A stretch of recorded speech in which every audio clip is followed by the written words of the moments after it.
The talk I'm going to give today has to do with uh, something that struck me about the pandemic as it relates to the Baha'i writings, and so far as the description of as I say, there's much about the pandemic that brought to mind a lot of the Baha'i writings regarding what the future of uh, the human race on planet Earth will be. And that's what I'll be talking about. So a lot of what I say will not be particularly clear to those who are not Baha'is, but I can make them clear if you'll write down any questions you have. And we'll talk about them afterwards. So some of the terminology is uh, familiar to Baha'is, but not necessarily to non-Baha'is. But I think the sense of what I want to say will be clear. I'm going to read this simply because if I don't, I'll take up too much time on the talk and not leave enough time for queries. In a summary statement to the Special UN Committee on Palestine in 1947, Shoghi Effendi, the guardian of the Baha'i faith, observed the following. The fundamental principle enunciated by Baha'u'llah, the followers of his faith firmly believe, is that religious truth is not absolute but relative, that divine revelation is a continuous and progressive process, that all the great religions of the world are divine in origin and are one and the same, that their teachings are but facets of one truth, that their functions are complementary, and that they differ only in the non-essential aspects of their doctrines, that their missions represent successive stages in the spiritual evolution of human society. Or put simply, all the religions are from God, and they are revealed successively in a purposeful and progressive manner. If you know anything much about the Baha'i writings, you are aware that much of the focus in the writings is on the three phases of the history of the planet, which are called by the following terms: the history leading up to the Day of Days, which is the day of the declaration of the Bab, or the beginning of the Baha'i revelation. The history, secondly, the history of the heroic age, the early stage of the Baha'i faith. The first part of the formative age, which is where we are right now. And finally, the stages of the formative age that will lead us to the lesser peace, which itself will be but a pathway that will evolve into the most great peace, which is also called the golden age of Baha'u'llah in the Baha'i writing. But whether or not we enjoy history and the lessons it has to teach us, we are all of us aware of and curious about the present, about where we are in this process of history and what we can do to contribute to the advancement of what the Baha'i teachings say is the glorious outcome of the human story. We are promised it will come in due time. Consequently, if we pay attention, we will notice how the Guardian exhorts us to be students of history, as well as how much of the Baha'i writings focus on the events leading up to the Baha'i dispensation, how much the Guardian talks about the sequential steps of the progress of the formative age, which we are now in, and finally, how exactly the Guardian spells out the structure and the administration of both the World Federation that will characterize the lesser peace. This will be a secular government, but nevertheless a world government, as well as the further changes that will be ushered in with the advent of what the Baha'i writings call the most great peace, which will come in time, it's also called the golden age of the Baha'i faith, or the golden age of Baha'u'llah. So I want to explain why I think we all would do well to become students of history, and especially of history as it relates to where we are right now.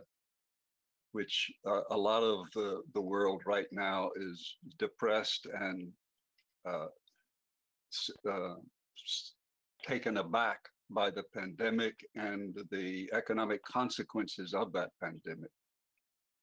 So I want to do a sort of what Einstein called a mind experiment, a little brief one with you. So if you would play along with me, I want you to use your imagination. I want you to imagine that you have awakened one morning and you don't know where you are. You don't know anything about your past and how you got to wherever you are. And you have no idea of what is going to happen to you in the future. So you got that, you're in a room and you're awakening there. No sense of past, no sense of where you are, and no sense of what's going to happen to you. This is the condition in this, what I call a nowhere room, is more or less where the vast majority of humankind abide today.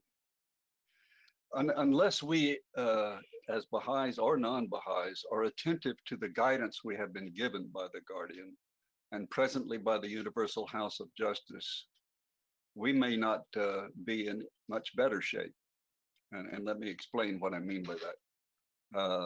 Because this is an important, even if it is an uncomfortable truth. If we know much again about Baha'i history, especially if we have systematically studied the sequence of study books called the Rui Institute books, we understand something about where we are in the course of human history on our planet. And while the bulk of historians view history as a resulting from the motive force of a struggle for power, the Baha'i Writings paint quite a different picture and assert that the actual source of the progress, if you, it doesn't seem like progress now, but the ascent of humankind, at least materially and socially, is the spiritual objective devised by God as the inherent goal of creation as a whole. And of our planet in particular, especially as that process is assisted by the periodic but systematic appearances of the manifestations of God, conveying a fresh infusion of spiritual impetus and specific guidance in the form of laws and ordinances, of exhortations, prohibitions, all of which are perfectly exemplified by the manifestation himself. This again is just a restatement of what I said earlier about progressive revelation, about the sequence of religions, which Baha'is believe are the cause of all the progress of humankind. As a way of examining the Baha'i overview, its past, present, and future, there is a wonderfully succinct and very poetic expression by Baha'u'llah that may well allude to our origin as a unified people, followed by the diaspora, what is called sometimes the out of Africa movement of humankind from its origins in Africa, is what we anthropologists for the most part agree on, where we originated. And finally, the reunification of humankind after we have populated the planet and are coming back together, the beginnings of which we are now experiencing, the beginnings of that reunion, if you are. And reunion is a term that's used a lot in both the Baha'i writings and the writings of other religions insofar as this particular time in history is concerned. It's sometimes called the Day of Days, the time of judgment, and so on. And by judgment, we feel is meant judging our ability to understand what has happened and to make it work. So here is the passage that I was talking about, this poetic passage by Baha'u'llah talking about how God created us as one, and then we became dispersed, and then we came back together. I testify that no sooner had the first word proceeded through the potency of thy will and purpose out of his mouth, and the first call gone forth from his lips, then the whole creation was revolutionized, and all that are in the heavens and all that are on the earth were stirred to the depths. Through that word, the realities of all created things were shaken, were divided, separated, scattered, combined, and reunited, disclosing in both the contingent world and the heavenly kingdom entities of a new creation, and revealing in the unseen realms the signs and tokens of thy unity and oneness. Through that call, thou didst announce unto all thy servants the advent of thy most great revelation and the appearance of thy most perfect cause. Our second view of history in the like the individual in the nowhere room is what the Baha'i teachings have to tell us about where we came from, both in the distant past and with regard to those events that began with the revelation of the Bab, who announced the advent of Baha'u'llah, and the end where we presently are right now. So here's the Baha'i view of history. This overview, of course, concerns all the writings that speak of the religions of the past and how gradually, one dispensation at a time, humankind was educated and enlightened about both the material world and its wonders and about the spiritual world and its wonders, as well as our own essential reality as human souls, human spiritual beings operating through an associative relationship with our bodies. What is more important in this regard is that we can learn more about the true reality of those religions in the Baha'i text than we can by turning to the scholars and followers of those religions who still fail to understand, or at least resist accepting, the divine logic of this progressive revelation, as well as the continuity of the plan of God for this planet and those of us who abide on it. A third aspect of Baha'i view of history as regard the individual us in the nowhere room is that all the authoritative texts have to tell us about where we are right now. So another aspect of Baha'i history is its very explicit description of what we are experiencing, including the pandemic, right at this moment. So it gives us all the history leading up to this point, where we are now. So let me describe a bit. For the peoples of the world, even the stalwart believers and followers of other religions are probably tremoring with understandable fear and consternation about what seems to be the ostensible collapse of human civilization, in spite of everything we seem to have accomplished materially. We as Baha'is know through the authoritative writings very specifically where we are, and even more importantly, where we Baha'is are in relation to God's major plan.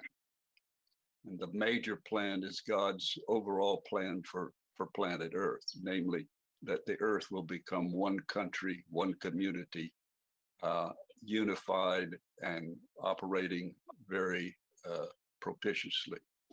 And the particular part we must play is also described, how we help in assisting humankind to go to the next stage. Or stated more exactly, the Baha'i writings say we are in the fifth epoch, and this is going to sound difficult to those who aren't familiar with the terms, but we'll talk about it later. We're in the fifth epoch of the formative age of the Baha'i era, which is the first era in the Baha'i cycle. And the Baha'i cycle, we are told in the Baha'i writings, will last no less than 500,000 years. So these terms of epoch, age, era, cycle, these are things we can describe later if we need to, but suffice it to say that the writings talk about uh, the entire history of the planet from beginning to end and describe in fairly exacting detail each of the important parts of each of those stages. Fourth, we know what happens next, and this is where we get to the pandemic and what it has to do with what happens next, because we are in a process as Baha'is, and of course, hopefully the rest of humankind, of ushering in what the Baha'i faith calls the lesser peace, not the most great peace, but the lesser peace, which is something that the other world religions don't discuss much, or they do in very poetic and symbolic terms that most of the followers of those religions don't really comprehend completely. Or to put it more simply, we know that there will be a happy ending to whatever chaos occurs now or in the future. So the pandemic that we're presently enduring, as well as other trials and tribulations, some of which will follow on the heels of this, will ultimately bring about the lesser peace, because the leaders of the world will of necessity turn to the logic of creating a world federation, what the Baha'i writings called a global commonwealth, as the only solution to human survival, let alone human prosperity. Fifth, why is the present trial that we're experiencing right now, that is engulfing the nations of the world, the corona pandemic, any different from other divisive and onerous conditions that afflict the prosperity of our planet? And I believe that the answer to this question has to do with at least two aspects of this sudden and unexpected calamity. For example, we all know that the world presently suffers from a vast and ever increasing disparity between the few who control the majority of the world's wealth and the world's power, and those who struggle daily simply to survive, to obtain the bare necessities of life, the shelter, water, food, education, medical assistance. And yet, wretched and widespread as these conditions are, they do not compel the majority of the nations of the world to take action, at least not unified and collective action.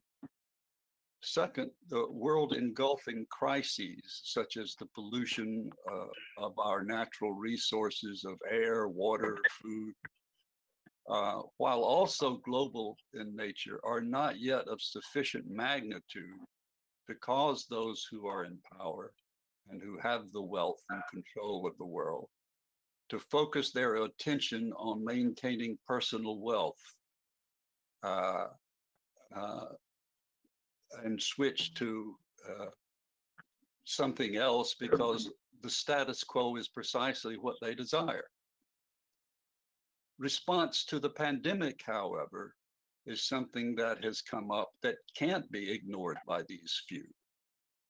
In the course of a couple of months, it has dominated every conversation, has dictated what we can and cannot do on a daily basis, and has, through fear of contagion, united people as no other cause or ideology or even military force could have done, at least not right now, and not so completely or so quickly. In addition, the consequence of ignoring or responding haphazardly to the pandemic, whether by local, national, or international leaders, is not the retribution by some overbearing political power. This force is not being perpetrated by anyone, but by nature. It is being sustained by something we do not yet understand, nor can we control it, except by one single means: a unified and selfless global action. So that's why this is a distinct kind of crisis we're facing. It could be that this is not the calamity mentioned in the writings that will bring about the lesser peace. After all, the guardian himself repeatedly discusses that the deterioration of contemporary society and actions is only part of a complex process that will usher in that world unity. Indeed, in this sense, the guardian says the following: the development of infernal engines of war, the burning of cities, the contamination of the atmosphere of the earth, these stand out as the signs and portents that must either herald or accompany the retributive calamity, which is decreed by him who is the judge and redeemer of mankind, must, sooner or later, afflict a society which, for the most part, and for over a century, has turned a deaf ear to the voice of God's messenger for this day. A calamity which must purge the human race of the dross of its age-long corruptions and weld its component parts into a firmly knit world-embracing fellowship. He also states that he himself does not know. He deceased in 1957, and so he was stating this before 1957. He also states that he himself does not know what form this calamity will take. He says, we have no indication of exactly what nature the apocalyptic upheaval will be. It might be another war, but as students of the Baha'i Writings, it is clear that the longer the divine physician, that is Baha'u'llah, is withheld from healing the ills of the world, the more severe will be the crises and the more terrible the sufferings of the patient. Finally, the Universal House of Justice itself, urging the Baha'i community to stop focusing on the darkness of this time and instead to study and follow the guidance that they have brought forth, state, although there is every reason to expect that the world will experience in the future a testing as never before, we do not know what form these upheavals will take, exactly when they will come, how severe they will be, and how long they will last.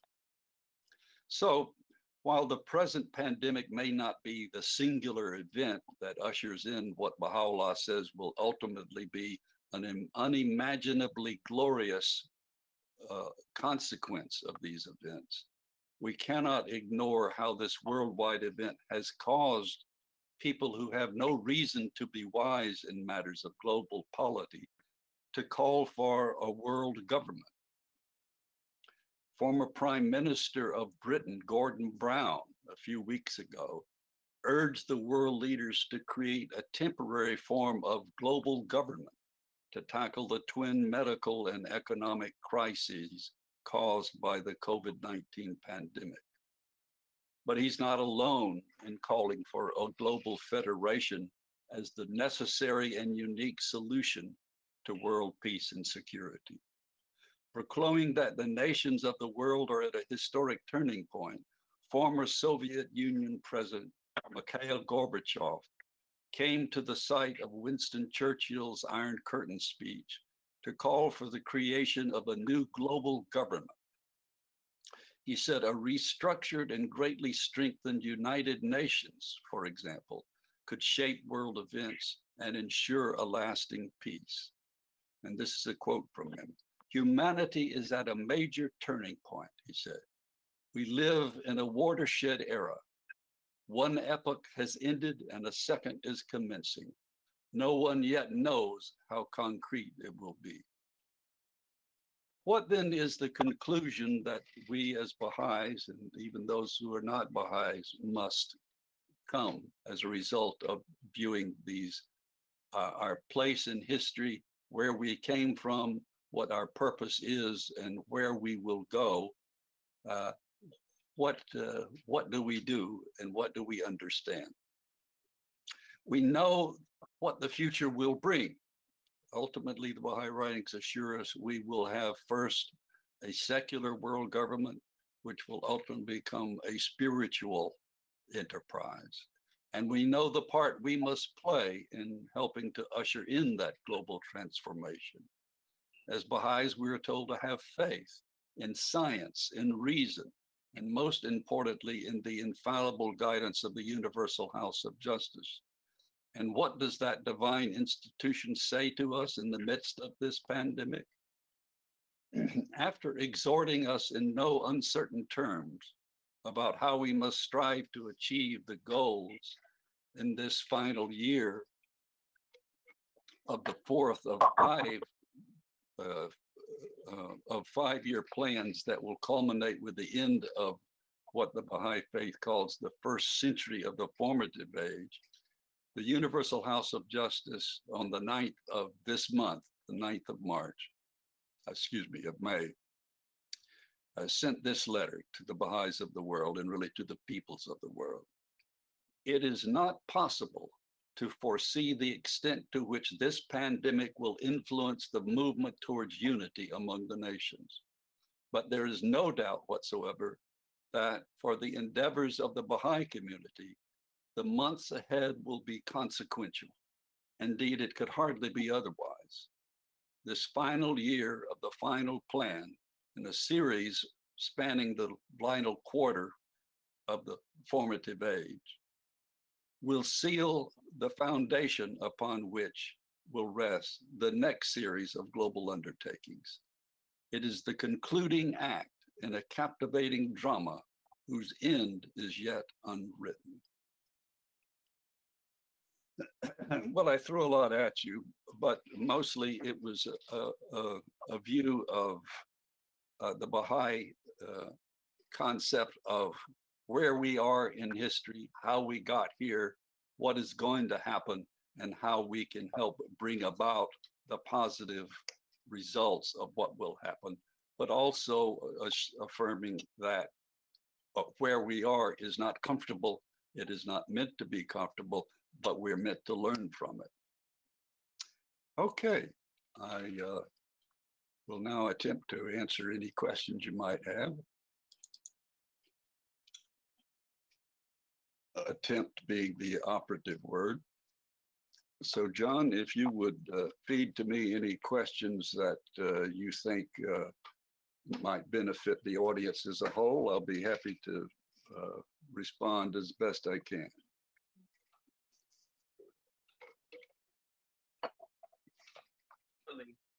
Absolutely. So the first question is in respect to where you think the trajectory is, given that these next coming months themselves are so consequential, given that the world leaders have effectively spoken to deaf ears as to this creation of a mechanism to stop the problem, yet increasingly isolationist and nationalist agendas to do exactly the opposite.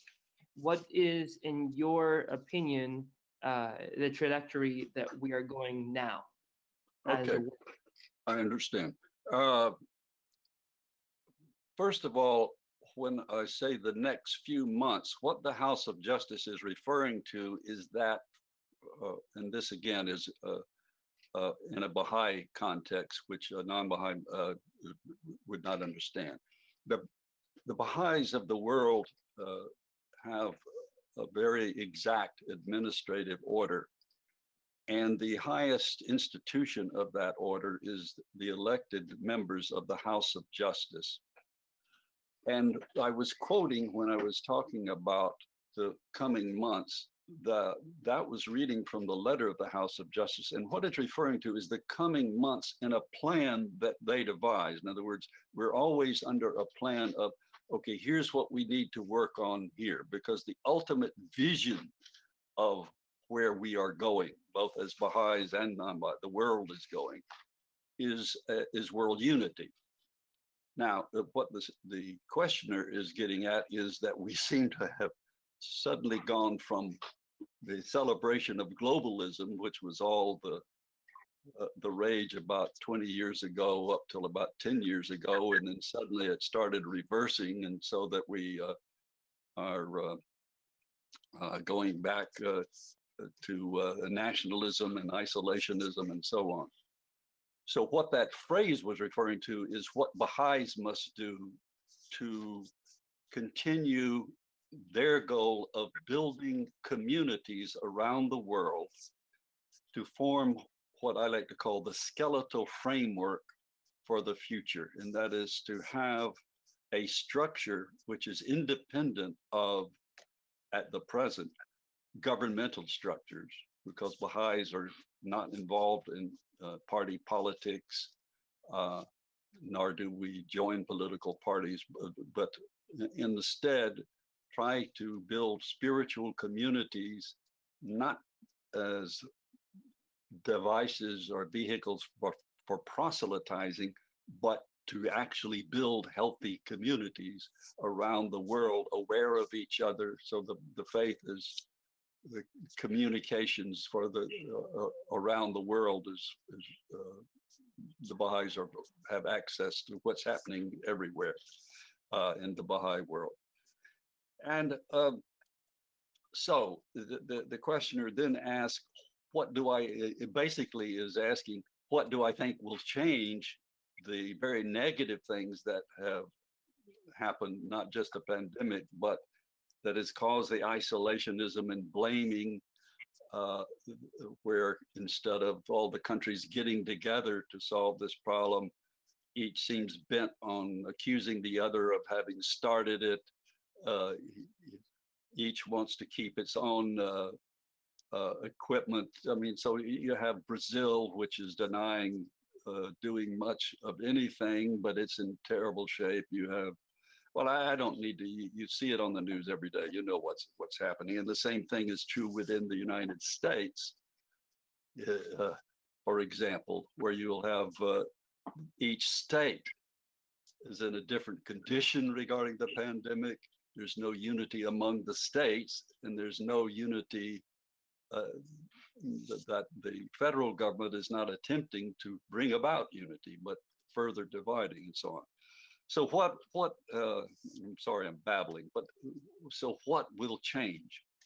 What the Baha'i writings, as I read them, hint at there and go into more detail later, is that things will get worse. And of course, there are a lot of economists saying that things are going to get a lot worse as a result of this pandemic. How bad, we don't know. We may come out of it, you know, the economy may recover and we'll be back where we were before it started within a year or two or 10 or whatever. The point is that the Baha'i writings very explicitly state that travails will increase until such point that, like Gorbachev and Brown, the world leaders, their former world leaders who in retrospect now see what should have happened and could have happened, and now what must happen, more and more, there will be no other choice. And the pandemic is interesting in this respect because it knows no master. It's not the product of an ideology. It is apolitical. It doesn't care who it kills. The positive aspect of it is that your community you live in is probably responding one way or another. If we don't, of course, then it will get worse. And in other words, at some point, some force or combination or sequence of events and forces will cause the world leaders to form some secular form of federation of governments, so that you will have world unity. You may not have world prosperity until that body starts dealing with the inequities and other problems. One way I like to put this, and then I know I've talked a lot, so I'll put it to an end here. One way I've always liked to think about this is, and it's a very trite analogy, but it works. you don't defy, you don't break the laws of justice any more than you can break a physical law. So if you try to break the law of gravity, you're going to find gravity will win every time. Uh, every time you jump off that building, you're going to die. Well, the same thing is true with social injustice and injustice against our planet, the way we have with plastic in the ocean, poisoning the air, and so on. You can violate these laws, but the law stands. The law says you hurt nature too much and nature will kill you. The same thing is true with you have too much inequity, and ultimately those who have not will take over from those who have. And of course, that's what the whole communist movement, the idealistic part of it, was about 150 years ago. Okay, I've talked too much on that. Anything else? So there was a question related to the subject you brought up, and this is from Mr. Gilbert from Florida. The question is, what roadmap do you envision in the political unification of the planet? Now, I remember a quote that was mentioned by you, that was cited by you, excuse me, where we talked about the end of corruption being one of the ways that is necessary for this to be accomplished. How do you envision this political unification and also tackling that corruption that we so widely see around us becoming worse and worse?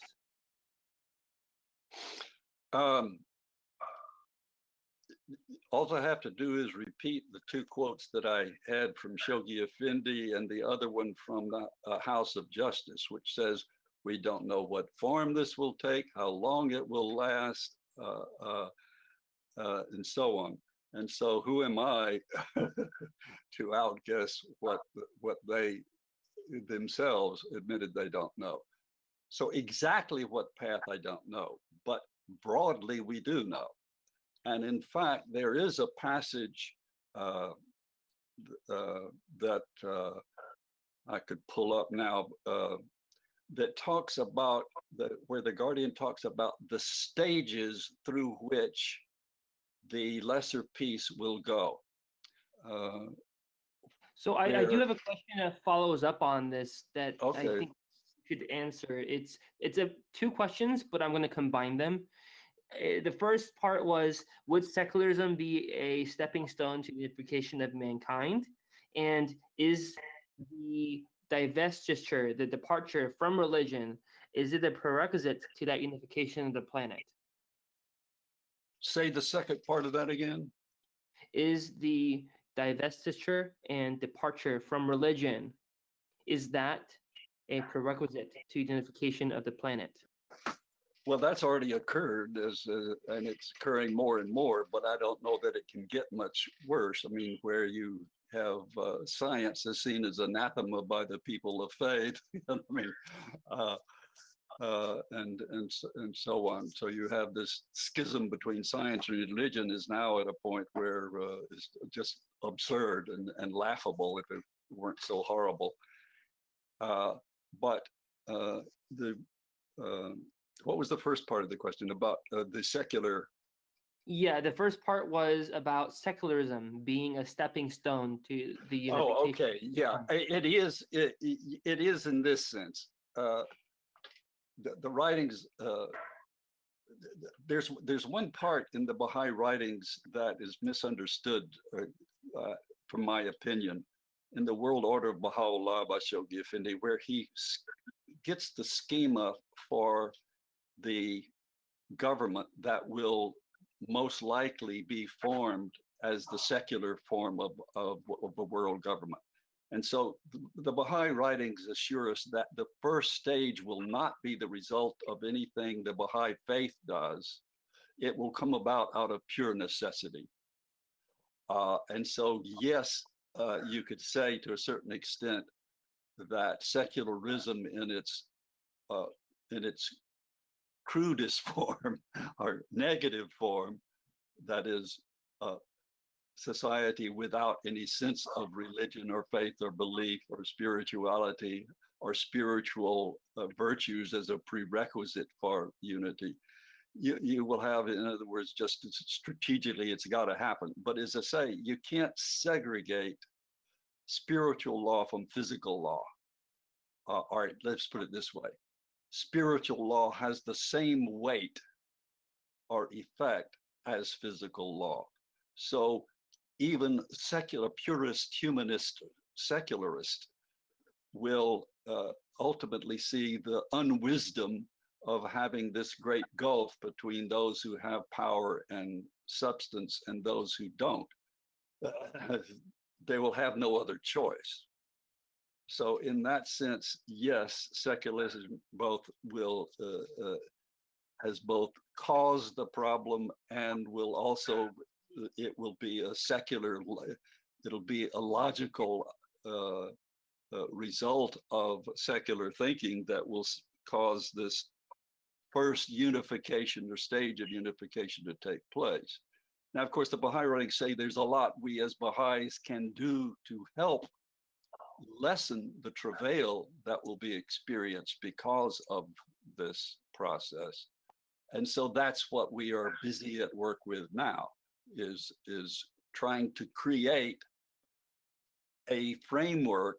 And you have, of course, this term framework for action throughout the Baha'i writings of the guidance, that we're trying to create a framework for a fallen humanity, so that when all else fails, say everything fails, you have the Baha'i administration is still there, and the Baha'i concept of community governance, and so on is still there. Again, this is something we could talk about endlessly, but I don't want to go off on too many tangents, so we can get some other questions in. But I don't know if I answered that sufficiently or not. Well, I think it leads into this other question. It's from two people, and I'm going to be combining them for ease. The question was, and this is from Alex from St. Pete Beach over here in Florida. Now, the chat, people send a chat and I jumped down. One moment. Okay. I'm going to read this question. Okay, here we go. And then it was combined with another question asking the same thing. Since the purpose of physical reality is to provide analogies for understanding spiritual concepts. Wait, start over again. Since the purpose of physical reality is to provide analogies for understanding spiritual concepts, what do you think is the metaphorical significance of things like illnesses, viruses, and the pandemic? And the other question as well that was asked was about us as humanity not following the religious principles that we're taught. Do you think that do you associate this pandemic to civilization not following the words of God, or simply the way Mother Nature is combating or reacting to the human virus on the planet Earth? Oh, that's lovely, and I appreciate the lead with the last part of that, because obviously, is that from Alex too? That last part? No, as I said, I combined two questions. Oh, okay, yeah. No, the pandemic is a great metaphor, isn't it? That it's almost like, because this is something I had thought of as well. We are like the virus. Humankind has become the virus that's killing the planet, and so the planet's fighting back.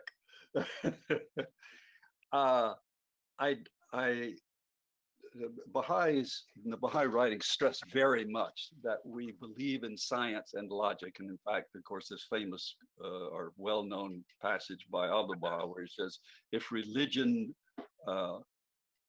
does not follow the standards of science, then it simply becomes superstition and a leap of faith that has no basis, and ultimately it will fail.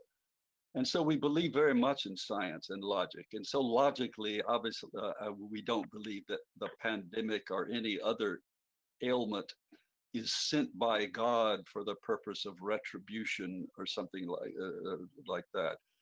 It is the natural consequence. In other words, so how can we in any way say the pandemic, by looking at the pandemic, we should see what we have done that's wrong? Well, I think we could sit here and brainstorm, and if we had enough time, we could get in a circle and brainstorm. What have we learned from this in the form of spiritual and social virtues? Well, we said one of those at the very beginning: unity. We become isolated, nationalistic, and this is showing us that, hey, we could have stopped this thing right up front if we had all been unified at the beginning, had a unified health system.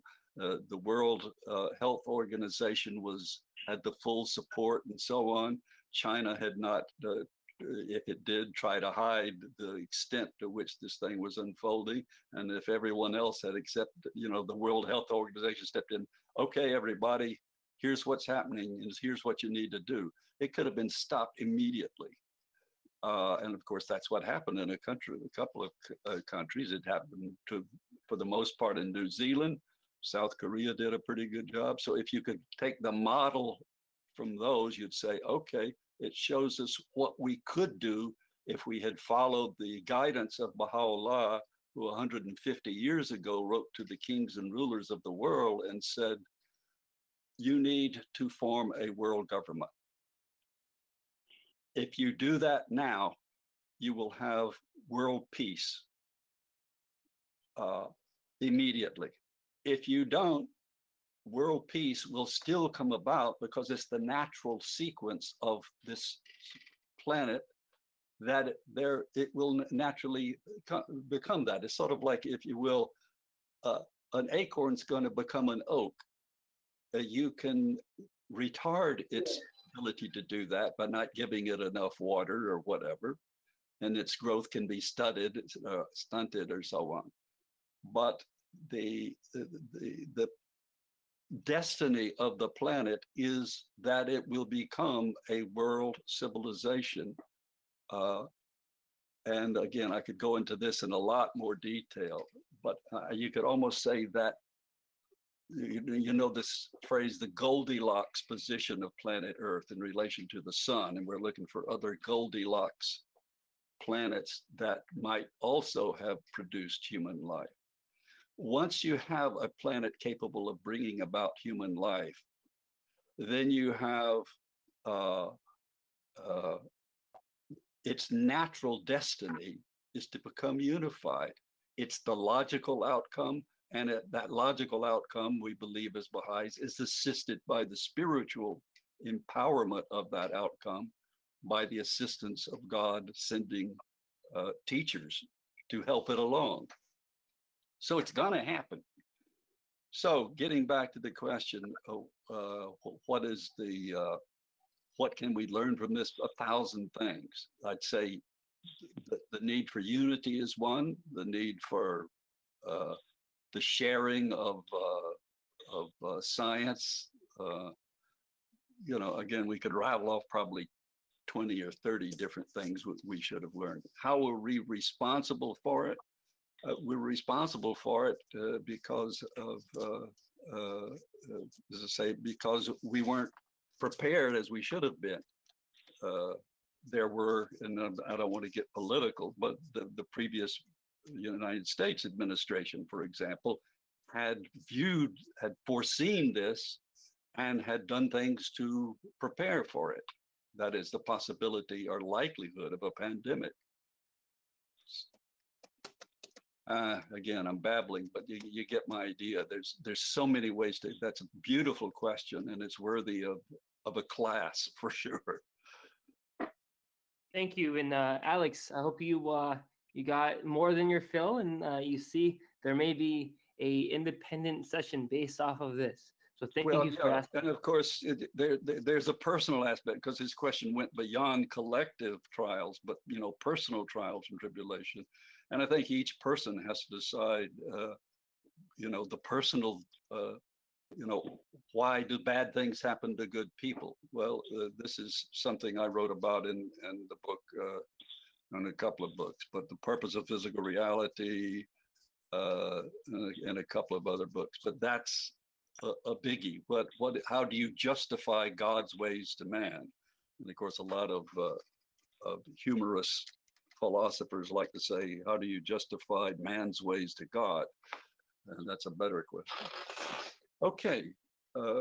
Since you just said that, there was a question asked, which this will directly segue into. And I know a lot of people have this question because their question is, well, what can I do?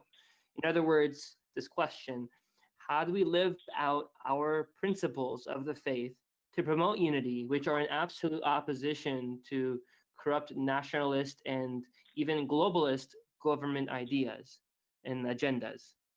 Okay, here's let me go right to the heart of this question, or the heart of the answer to this question.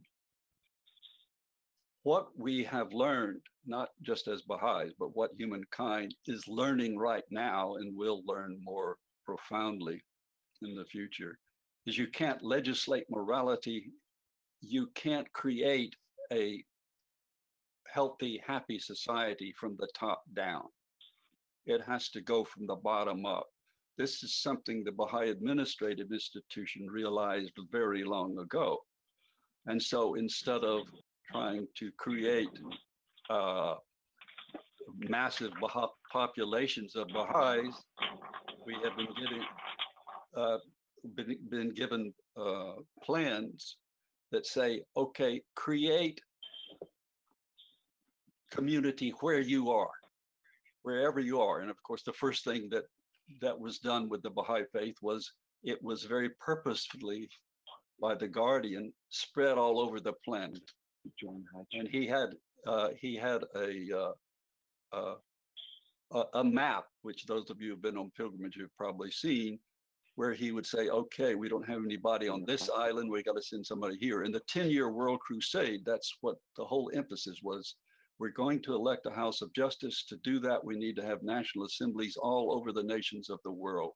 Until we have that, we don't have the pillars to uphold the foundation, or the pillars that will be the foundation to uphold the ultimate or supreme institution of the House of Justice. So what the House of Justice now has done is say, okay, we can't legislate, impose this.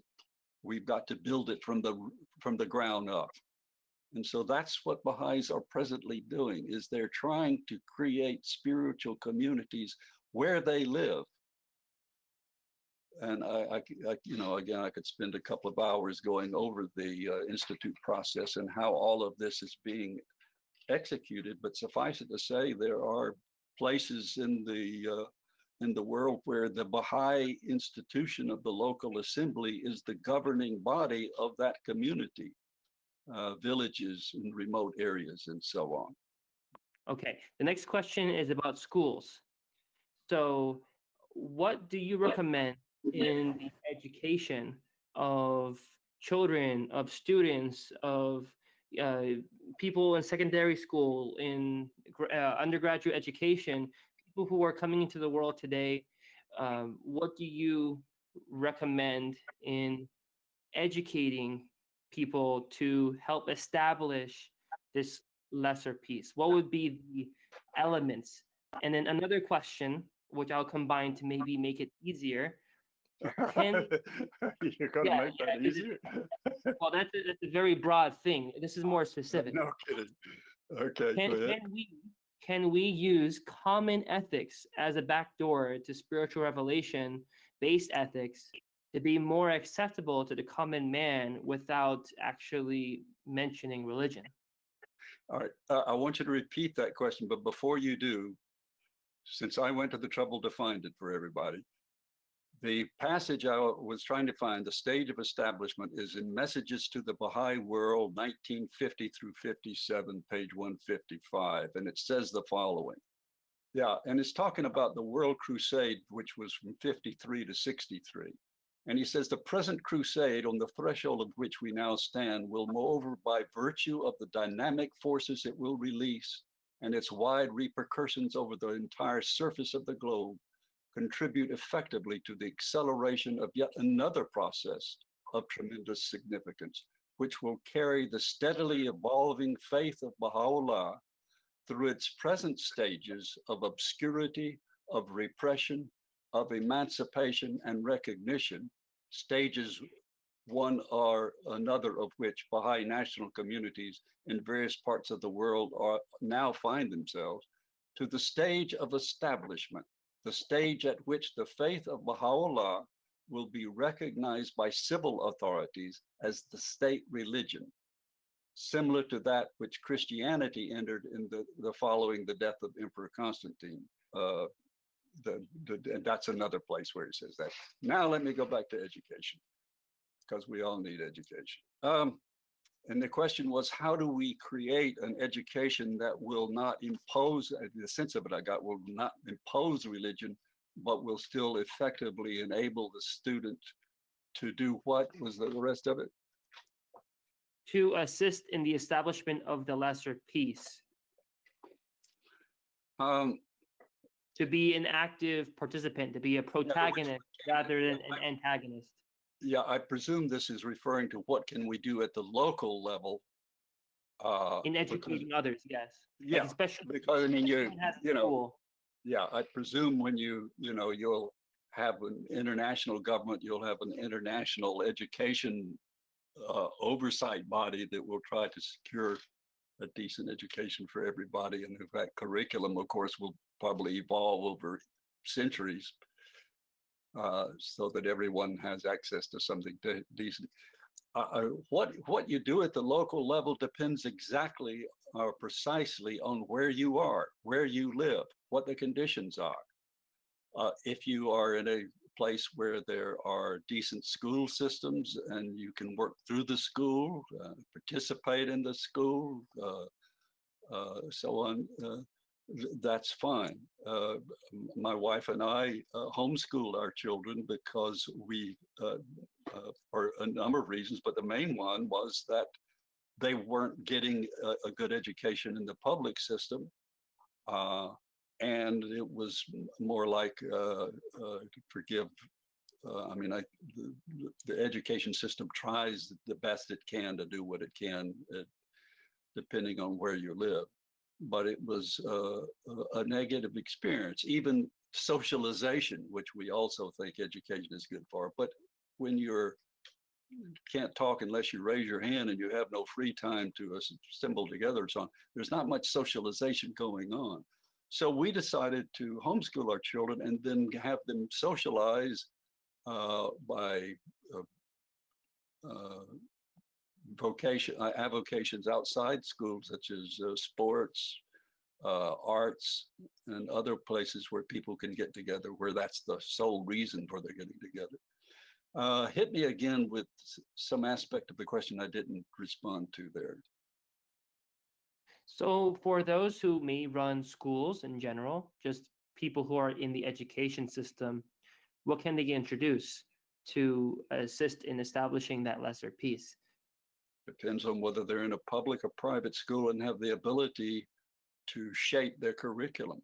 The fact is that, of course, we all know the problems in public education, teaching for tests or teaching to test, that education, forgive me, but it's in the public system is just, it's not the fault of the teachers, it's the fault of what the goal of education is seen to be, which is to send you to the higher level, which will send you to the higher level after that, which will send you to a vocation where you can make money and have the golden dream of American materialism. And so materialism has infested that too. Insofar as what you could, I can't answer it in any specific sense, because if you are a teacher in a public school, you have no say-so in what you teach or how you teach, not much. You can show love toward your students. You can have them, if they're doing a writing assignment, try to write on something dealing with virtue, and so on. this is precisely why we have a parallel system right now in the Baha'i faith, where we have classes for children, classes for junior youth, class uh, uh, junior youth spiritual animation programs, and so on. My wife is taught in both of those, and they're extremely good in instilling in the students, and they thirst for what we have to teach them about virtue, very indirectly, not imposing the Baha'i faith in any way, and in some cases not even mentioning the Baha'i faith. And it just has amazing results because they get this nowhere else, where they work together, they play together, they do things where they have to interact in so many different ways and so on. So, I mean, I can't give a specific answer because it depends completely on how good the school system is where you are. In some places in the United States and elsewhere, the school systems are great, and allow the teacher freedom to be innovative in so far as incorporating concepts of spirituality. So I hope that answers a little bit, but it's an impossible question to answer with any specificity because it's entirely dependent on what your circumstances are in the neighborhood and community where you live. Thank you for that. And actually, since you mentioned virtues, there is a question on that. How Okay. do you see the growth of trustworthiness achieving the goal stated by Baha'u'llah? And this is the quote: "Trustworthiness is the supreme instrument of the protection of the prosperity of humanity." Oh, never mind. He says not exactly, not necessarily an exact quote. I thought it was. Gosh. Anyway, the point is though that trustworthiness, it seems very relevant to the concept of corruption that we discussed earlier, but more importantly to the idea of virtue education you just mentioned now, relating this to trustworthiness. It's interesting that I think it's in Rui Book 1. One of the experiments, or it might be Book 2, I forget. One of the exercises is where it says trustworthiness is the foundation of all other virtues. And you say, why would that be? And you do a mind game again, a mental exercise where you ask each person to write down or think about what change would you experience on a daily basis if everybody just had this single virtue, just this one. You can forget about all the others, justice, kindness, whatever. I mean, you don't forget about them ultimately, but just for now with your mind game. If everybody simply had that one virtue, trustworthy, how would your day be different? And it's amazing the result. Everything changes because you can trust everything the politicians say. You can trust everything, in business. You don't have to worry about people lying to you.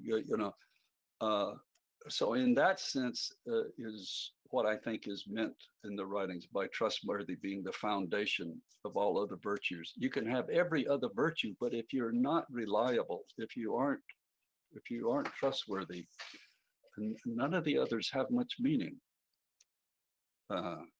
Certainly not as much. So it doesn't mean it's the only virtue necessary, but it is. First, you got to do that. Thank you for that. Yes, I totally agree.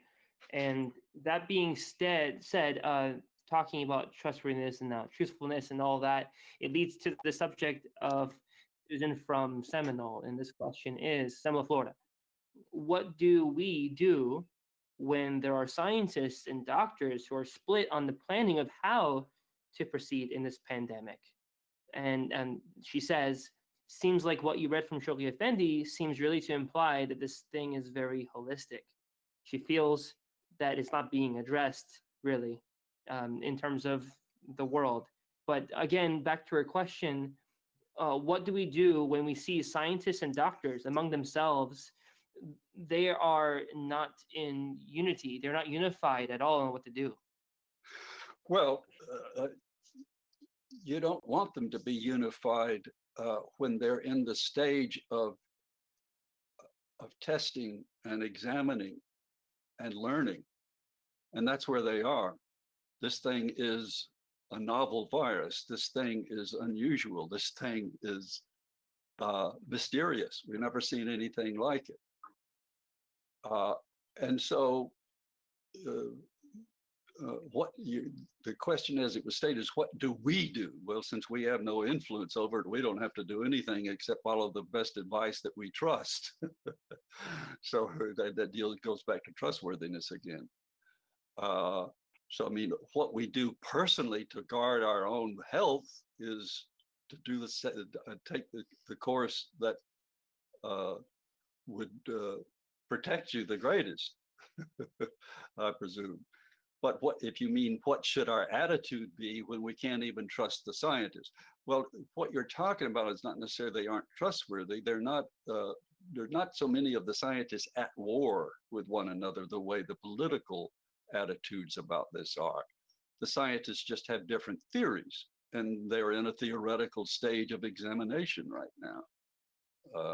And of course, trying to find the anecdote, the antidote to it, the vaccine, and they're seeming to make some progress and so on. But insofar as what you should do, so I mean, you have Fauci saying on one day, along with Dr. Birx, stay in your house, and then he says, now if you stay in your house too long, the society will collapse, and so on. They're doing the best they can, we must presume, with the knowledge they have at any given stage of this exploratory state of examining this thing. I don't know if that answered the question, but in other words, what do we do? I think the intent of the question is, what should our attitude be if we can't even trust the scientists? My attitude is the best we can. We trust the most trustworthy person that we can find. And so far as what we do with the pandemic, we follow the best advice that seems, so since I'm elderly and so on, the only place I go is to my physical therapist, and I wear a mask when I do that. And I fortunately live in a home with my wife and my son and his wife and my grandson, and we have a ball.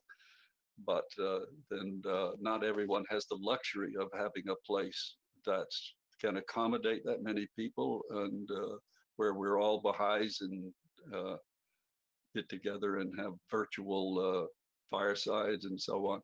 So I mean, I'm getting way off base here, but at any rate, hope that helps. No, thank you. And there was a question also posed, and this is relating to that subject of corruption. Again, this is a question from someone who asked, I have to go back up to see who. How can we teach people to accept a world government, or I'm going to put in a federation of governments even, when so many national governments are corrupt as they are today? How would a world government escape corruption? So how would we get out of that problem? To a certain extent, as I have said implicitly, the problem will resolve itself. Injustice doesn't work. Ultimately, injustice fails. And so wherever you've had a dictator or someone who is corrupt or a government is corrupt, it ultimately will fall. Now, the question was, what can we do? Or at least the way it was first articulated was, what can we do? As Baha'is, we work within the tools that are given us, which are creating community where we do have a say-so, and we do have control over our lives to the extent that we have what control we do have. You cannot, there's not much else you can do other than let the system that is corrupting itself fall under the weight of its own corruption. This doesn't mean you should not, or that you should ignore what you can do as a citizen by writing your congressman or whatever to exhort them to vote for a bill or to consider these things about world unity. But you can't impose it. If you impose it, the only way you can impose world unity is with a power sufficient to do that, which means you've just created another dictatorial power. So power won't do it. That's why you take this indirect method that Baha'u'llah says, since you've rejected doing it voluntarily, let's do it involuntarily. Let's go through chaos until you see the wisdom of what I've said in the first place. So the thing about spiritual principle is, as I say, is they're based in logic, and they are the best way to do something. And ultimately, you go to the best way because you've tried all the other ways that didn't work. So there's not much we can do other than create a system that will be there regardless of what happens to planet Earth or to whatever the politicians do. You've got the foundational structure. And remember, that's the first thing. You'd think it would be the very last thing. You'd think you'd want to get congregations of great size and so on. No, the first thing that was done, and this is, if I have time to say it, it's something very, it was a talk I was going to give, and I ended up not being able to give it, about as a Baha'i book that was put together. It's very useful. It's a, I'm trying to see who did it. It's a basic Baha'i chronology by Wendy Moman and a man named Cameron. And what's how it relates to what I'm talking about is this. As you read through, it goes through the months of each year. It's about 500 pages long. And on one entry, it may say, Mary Jones was the first Baha'i on the island of Toga. Okay, she wasn't, but let's presume she was, because I don't want to go open the book right now. I actually could, but and you think, well, that's in a book. What's the big deal with that? Well, the big deal was this was the first thing the Guardian started doing, and you see how early that started. Was he was directing, okay, you want to serve the faith, we need someone in the Hebrides. Go to the Hebrides and establish a community. And so that's the first thing he did, was to produce a skeletal framework of before you could complete the administrative order. Remember, and I know most Baha'is know this, but maybe many don't. When Abdu'l-Baha died, there was great clamor to immediately elect a House of Justice. Even the Guardian presumed that the will and testament of Abdu'l-Baha would use him, Shoghi Effendi, to pull together the existing Baha'i communities to elect the House of Justice, because the Baha'i communities there were a lot of them. Of course, they weren't national communities because there was no such thing at that time. There was only the local communities, but there were many of them all around the world. So, not all around the world, but a lot, enough to elect a House of Justice. But Abdu'l-Baha, in his wisdom and infallibility, said, I'm creating a new institution that will elect the House of Justice, an intermediary institution, a national assembly. They will elect the House of Justice. Well, there weren't any national assemblies. So the Guardian realized, before we can do anything, we can't elect a House of Justice until we have these pillars, these national assemblies. And that's what he went about doing. And you can't have national assemblies until, or what good would it do if all the national assemblies are in Europe, or all the national assemblies are in the Western Hemisphere? And so he conscientiously and systematically started directing people. You go here, you go there, and so on. Um, what was the question? I got off on this. What am I answering? So the question, that's a great question. I have to go back and Oh yeah, well, at any rate, I think that answered it. Whatever it was, I hope I answered it. If not, I believe you did. That's not a question. it's possible. I said a specific lot of question. things. No, I know you did. It's just a specific question I asked. I like to quote the person who said it, and I'm getting a flurry of text. I can just tell you that. Okay. So that Deal with the flurry as best you can, my friend. yes, yes. So I do want to pose this question since it's a mixture between what gentleman Barmak Kusha said. I don't know where he's from, and a mixture from Jeremiah. I'm going to combine them two together Well, for you. Barmak Kusha, you may be interested in knowing, is an epidemiologist who lives in the Tampa area and is writing an article, which you better get to me pretty soon, for this coming issue of the journal, which will be on the pandemic, the Journal for Baha'i Studies. Interesting. Interesting. It is interesting, isn't it? Yes. So for everybody who's listening, you now have a sneak peek as to one of the works that will be published very, very soon in the Journal for Baha'i Studies. The organization, the Association for Baha'i Studies, is an association that is open for people to join. It is a very, very prolific organization where people like Dr. John Hatcher have made phenomenal contributions, and this is weaving in the writings of the Baha'i faith, but it is scholarly works, and these scholarly works. Yes. The journal, by the way, is available. You don't have to join. You can download all of the articles from the past issues as well, and it's been around for more than 35 years. You can download them online as PDF files by simply going to the Association for Baha'i Studies website, and you will see, as you go in, you will see the journal and you will see past issues as one thing.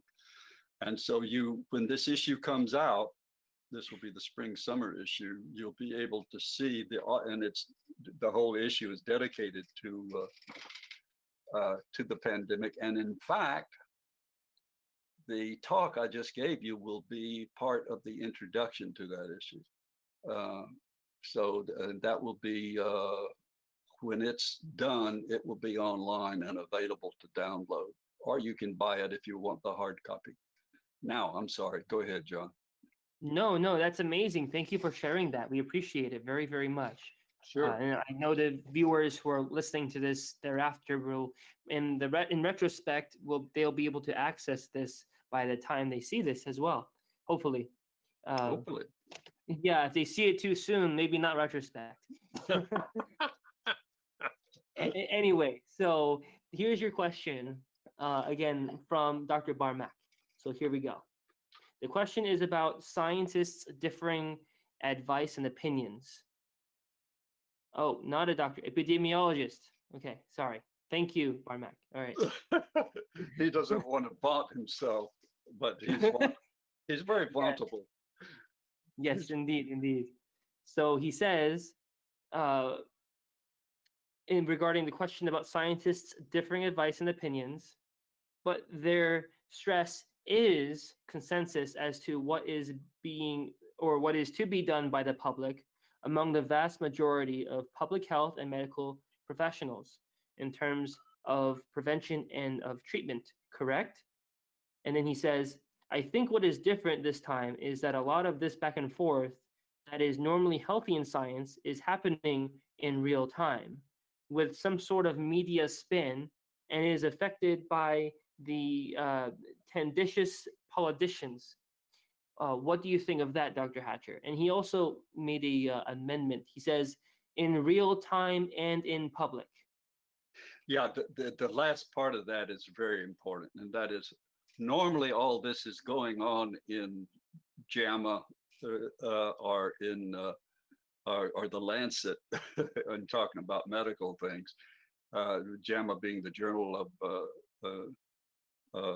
American Journal of the American Medical Association, and the Lancet is uh, the UK version of the same thing. They're both journals that deal with articles on research, but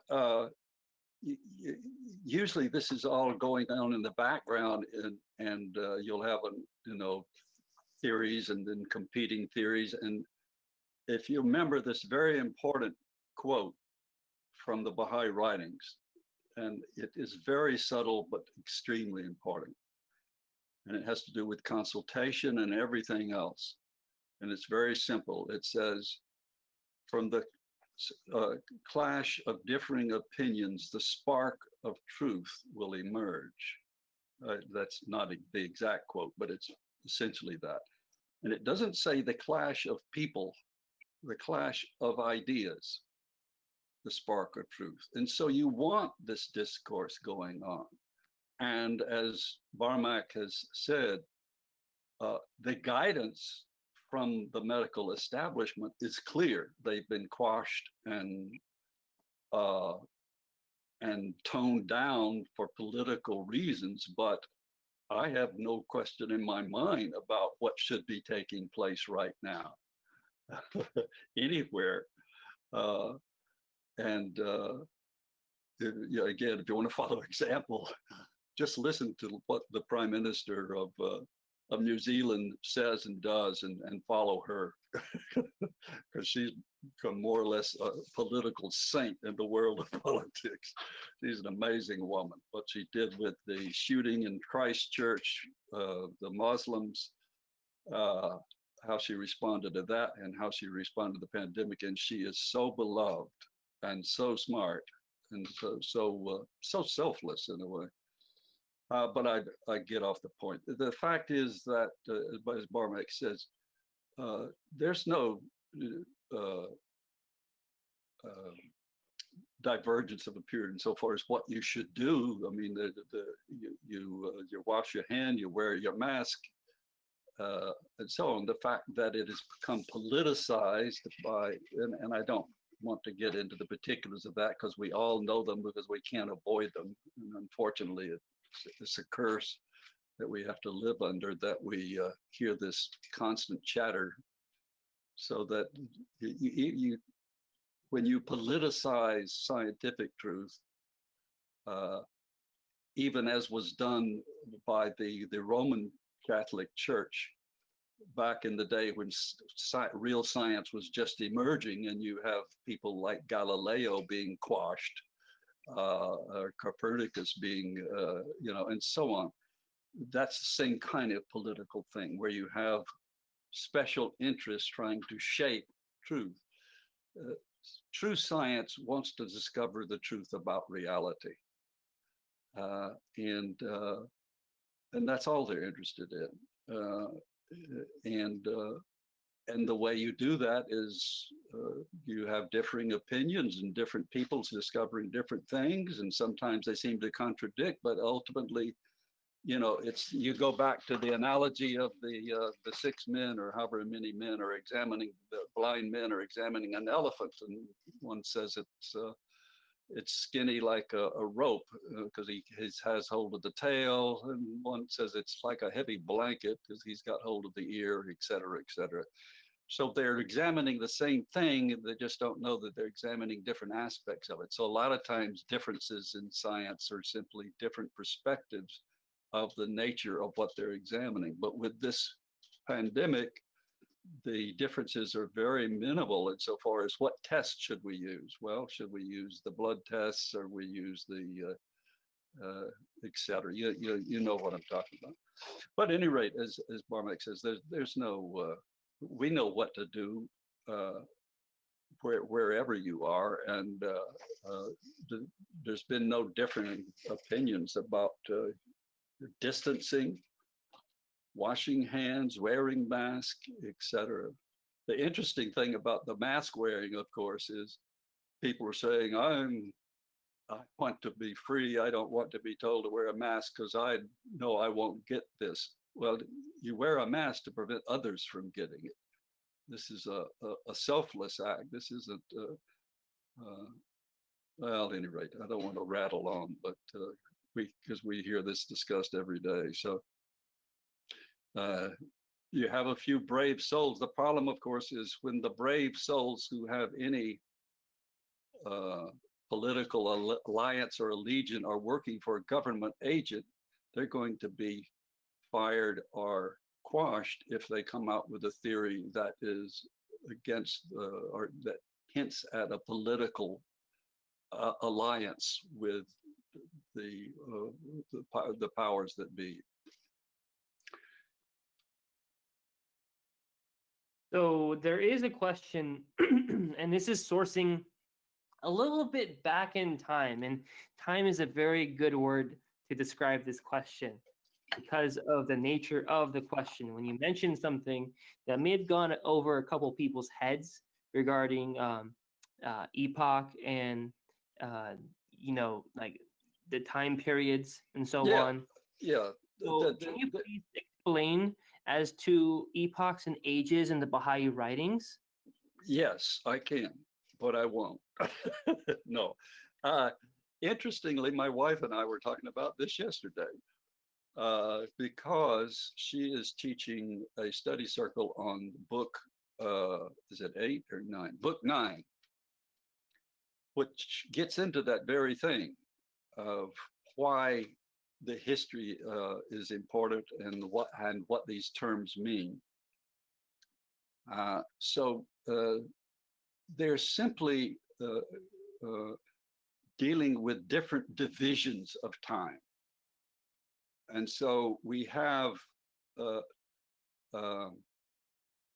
most familiar division of time from a Baha'i perspective is a dispensation, the period of time during which a particular manifestation's religion endures.